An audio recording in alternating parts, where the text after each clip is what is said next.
chi melimuo aya kwale yaka asibo olu ebu bolulu ma o eteli ebu endu nkonya limo aya kwale yaka asimarike nkonya lumo eteli ebu ogologo ndu na rike aya kwale yaka okwanya kanje keneju aya eteli ebu okosima asidi fechukwu melu mmadu ka eji ekwu maka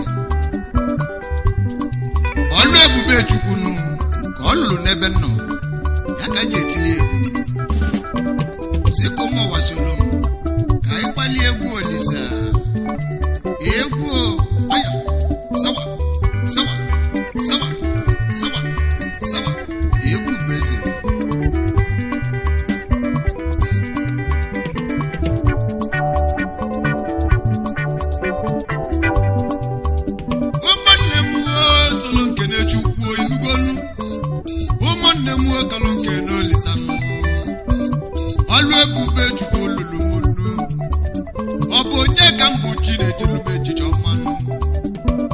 ifeji melu kanje ke n'Olisa nụ na kwampa bụ ndị n'obulu tụwa ka gbawela asidenti gbuo mụ na nkịtị na-abụ na chukwu juli ajụ n'ọbụ chukwu debelu mụ ndụ ndị ọ bụrụ n'omume mụ kasị mma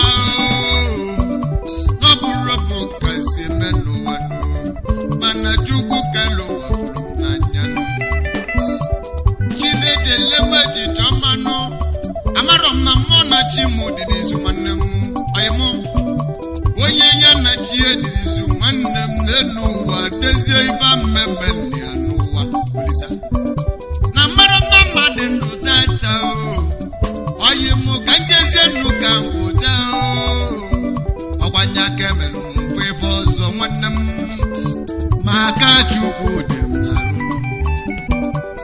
Oyenya na chia dị n'izu n'enuwa ọnwụ ike membuni anụwa maka ọ bụ na ọ bụrụ Chukwu n'enuwa ama ma ndị ilo mefufu na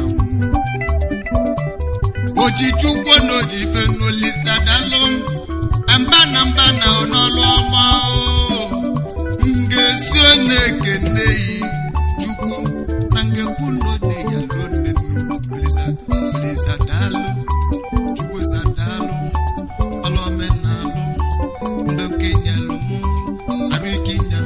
ego ibo n'ife agbakwa ife nwenwe nnọnye nnu ka nji ekene Chukwu onugo ọlụ ebe ọlụlụ mụ aya kwale yaka na nya bụ ibo melima aya eteli ebu endu na-arụ ike ọnyere m aya kwale yaka ife akwa ife nwenwe aya eteli ebu egwu Chukwu egwu Olisa aya kwale yaka ayiye mama aya eteli ebu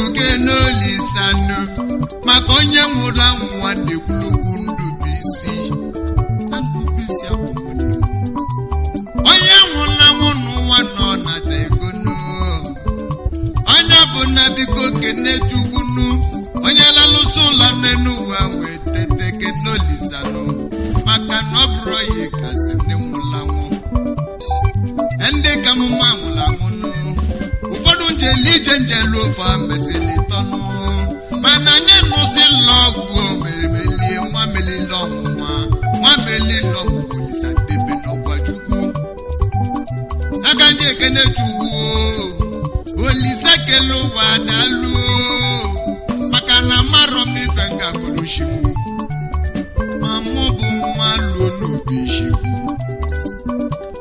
rụzie nọmifa na-azọ dị nwanne m duzie nọmifa anyị na-azọ ka mmalị ọkwa ọkịka ka eso owu ya bụ ọkịka si n'ụlọ bido egwu dike na ọbụ nọ nwanne m ọgwụ ezi ezi one n'uwe meni o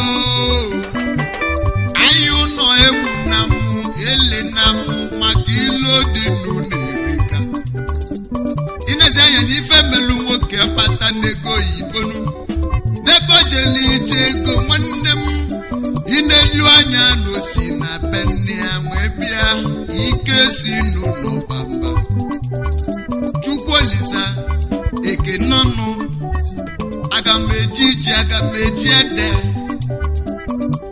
kedu ibe m ga-ejizi kedebe yi amalime ebe nka le n'ọtata Chukwu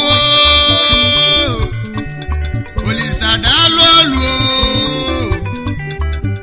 mba na n'ọlụ ma ụmụ ibe solunu m kaike n'Olisa Chukwu Ifeọma Chimelụ m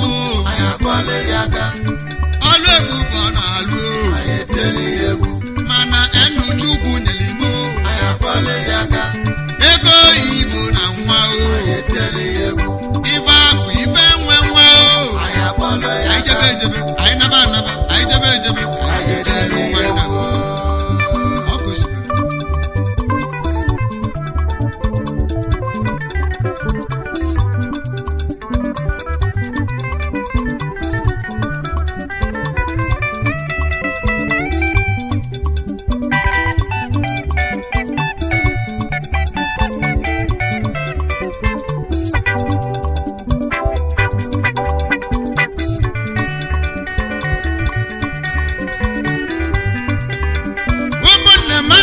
Solomu Kenechukwu odogwu nwa tonye konwu na-adazi saga fomu ND chemical kodaru adazi okanya si bi ụwa onye ọ ga-adịlị mma saga bili ezo mọgọ ga n'iru ogo yegbu na ya ibe ị ga-eji mọgọ akọkwa na ya saga daalụ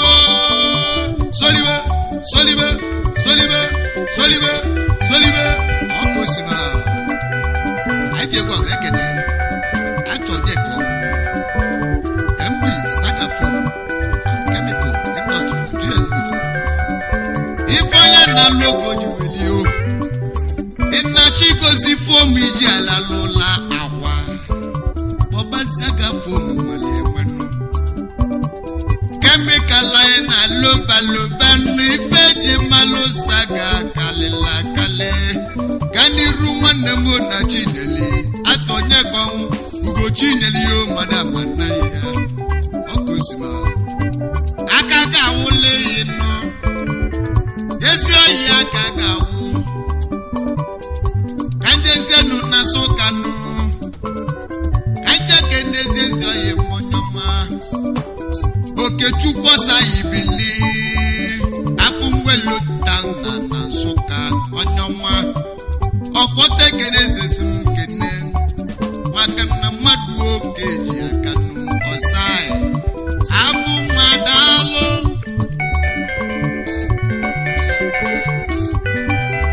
ekwe kene ya ezi oyi ndị ọ ga-adịle mmanụ ebe ọ na inwe njezọ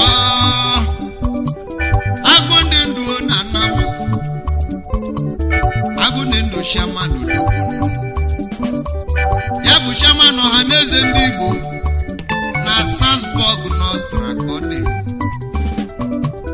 agbode ndụ ọganiru nwanne m ilu seke n'elu mezi ogeli onye ọma ego dị onjezọ mmili mmanwụ ya bụ dị ndụ odogwu ganiru na nne m lụ nwa n'ogenye nwanne m mmili mma milidoledo nwanyị ọmanụ nwunye shaman agwụ ganiru agwụ dị ndụ na dukele odogwu aji eje mba na Austria na Salzburg kọ na debiri Honorable Charles kenelu m Chukwunu nwanchezọ asị gị kenelu m Olisa ofu ụzọ na namunenenu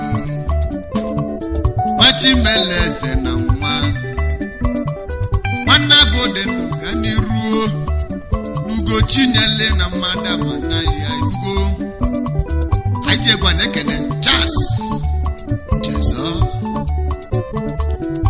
Ufuzo na Namkombe ọra mwetiti kosido ya bụ SSA to Governor Willie Madabrochukwu Obiano, Governor of Anambra State. Ka anyị ru nwanne m n'ọgabalị yo.